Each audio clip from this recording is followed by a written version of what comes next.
Hello and welcome to my video on the costuming of Disney Plus's Renegade Nell, a period piece based in 1705 England. In this show, we follow Nell Jackson, who becomes the most feared person in the country after being framed for murder. With magic, stunning costumes, and a homoerotic relationship with the main antagonist, this show truly has everything, except for a season 2, because the show got cancelled and I feel totally normal about that. Now let's get on to the costumes. The costume designer for this show is Tom Pye, who's also known for works like Brokeback Mountain and Gentleman Jack. First off, let's look at Nell Jackson's great coat look. Now, Tom Pye has included Renegade Nell in his online portfolio, so let's take a look at the render for this costume. We can see there's a reference in the bottom left, and if we zoom in on that text, it translates to man in a redingote engraved in 1720. Our textbook defines a redingote as a men's riding coat, though I think we can get a more specific term, and for that, let's look at the second reference. This one is from a historical sewing pattern site and refers to this coat as a greatcoat. Greatcoats are large and bulky overcoats and are usually associated with the military. This military connection makes sense, as in an interview that Tom Pye did with Country and Townhouse, he mentioned in relation to this costume, we meet her coming back from the War of Spanish Succession and she's obviously picked up a uniform from somewhere. Great, we found our term, but let's circle back to the primary source reference. From 1700 to 1720, men's coats became fuller, as seen in the back of this greatcoat and Tom's reference photo. The reference has full boot cuffs, which is when the cuffs of the sleeve reach up past the elbow.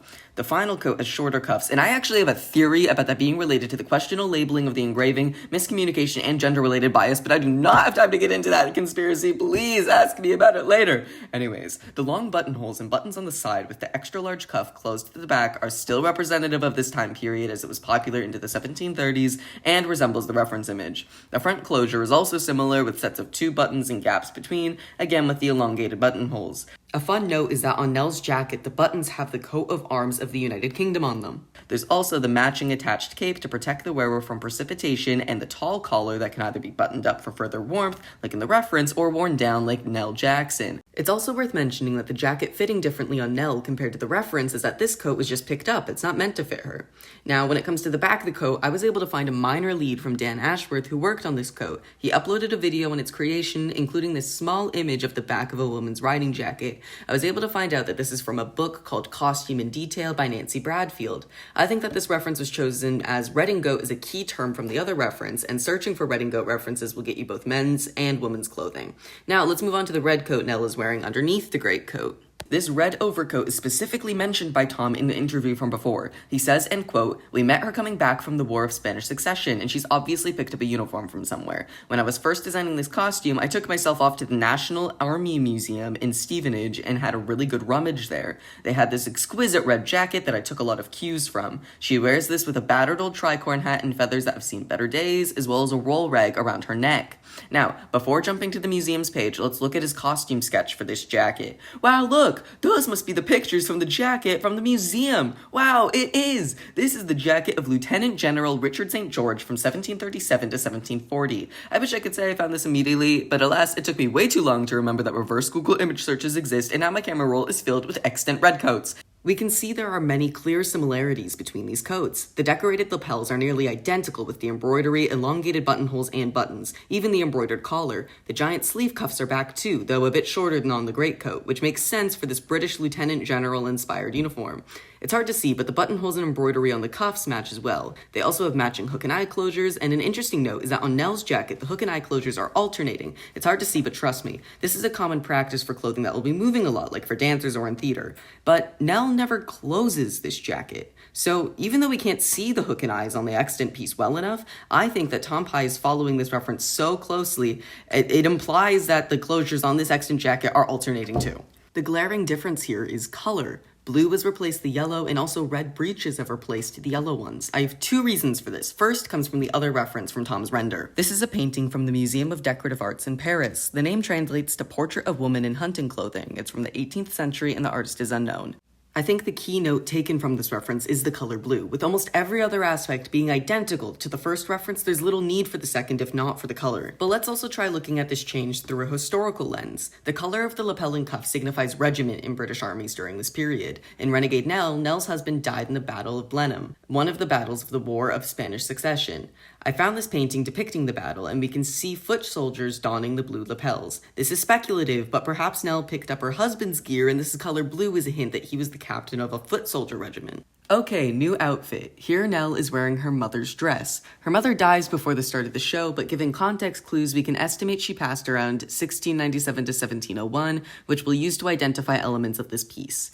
Once again, Tom Pye has included some references on his render, so you'd think that'd make this easy, right? No! These dresses are all from the same 2003 French fashion blog that's so old the citations are no longer accurate. It doesn't even say which dress is from where, it just gives a few citations for the entire site, and the museum citations go nowhere. I've learned finding PDFs for books in other languages without knowing if I'm clicking on scams is incredibly difficult, and one of the references is for costumes in theater, which means we can't even confirm if these are extant or at least based off of a primary source. Not to mention, scrolling through the page raises many suspicions, like how the dresses close in the back, or the metal eyelets. There's metal eyelets! Those don't come into existence for another 150 years.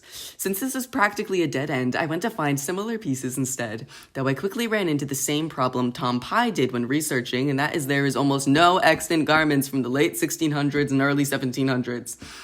Though the military jacket from earlier is from 1740, so I decided to widen my search too. The plainer cotton used for Nell's dress signifies that while her family is wealthy, they own a thriving pub, they're still distinctly working class. The stomacher appears to be of a more ornate fabric, with the mantua fabric being more simple, though as we've learned in class, no one documents the working class. So instead, I found a couple semi-similar garments. Let's take a look. We've got an illustration by Benon named Dame de Qualité from 1688 and a robe à l'Anglaise dated around 1765 from the Met Museum. The robe à l'Anglaise has the most similarities with the similarly shaped mantua. We have the open front, room for stomacher, similarly length sleeves, and gathered fabric on the sides of the top of the skirt, and they're both patterned fabric. The Met Museum dress would likely be worn with panniers, but it seems Nell is wearing a bum roll, which is more accurate to 1705 and her class. Though we can see the cut of the top is straighter than Nell's, and the sleeves bellow out while Nell's are puffed and gathered in. The closest thing I could find to this type of sleeve that isn't one of the mysterious dresses from earlier is the sleeves of the illustration. Nell's sleeves are more fitted, which makes sense as they tighten up as we approach the 1700s, but they still have the same puffed silhouette and the chemise peeks out in the exact same way. They both also have a more squared neckline with the chemise peeking out again. Squared necklines are more popular in the late 1600s and they become wider in the 1700s, like what we see in Tom's original render.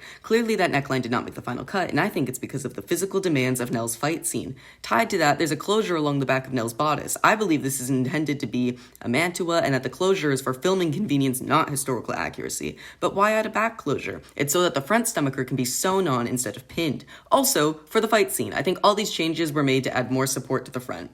Also, there's a quilted petticoat, most popular in the 1700s. Here's an 18th century petticoat from Boston's Museum of Fine Arts.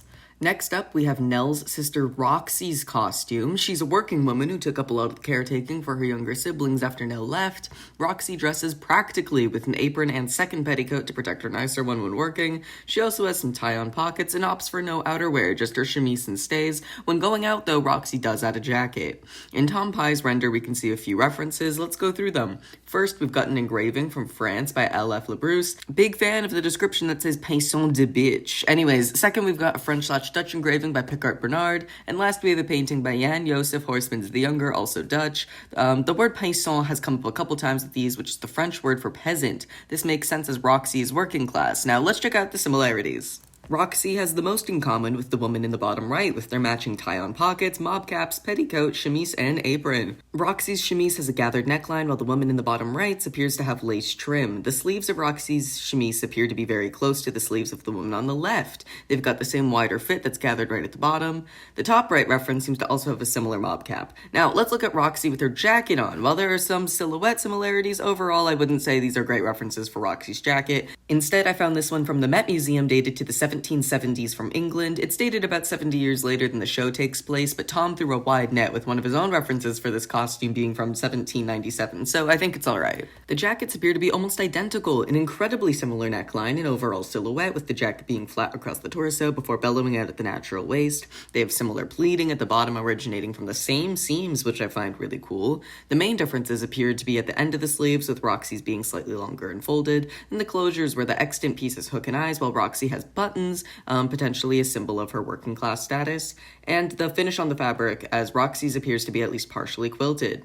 Okay, that wraps up my presentation on Renegade Nell's costuming. Have a great day, and please watch the show!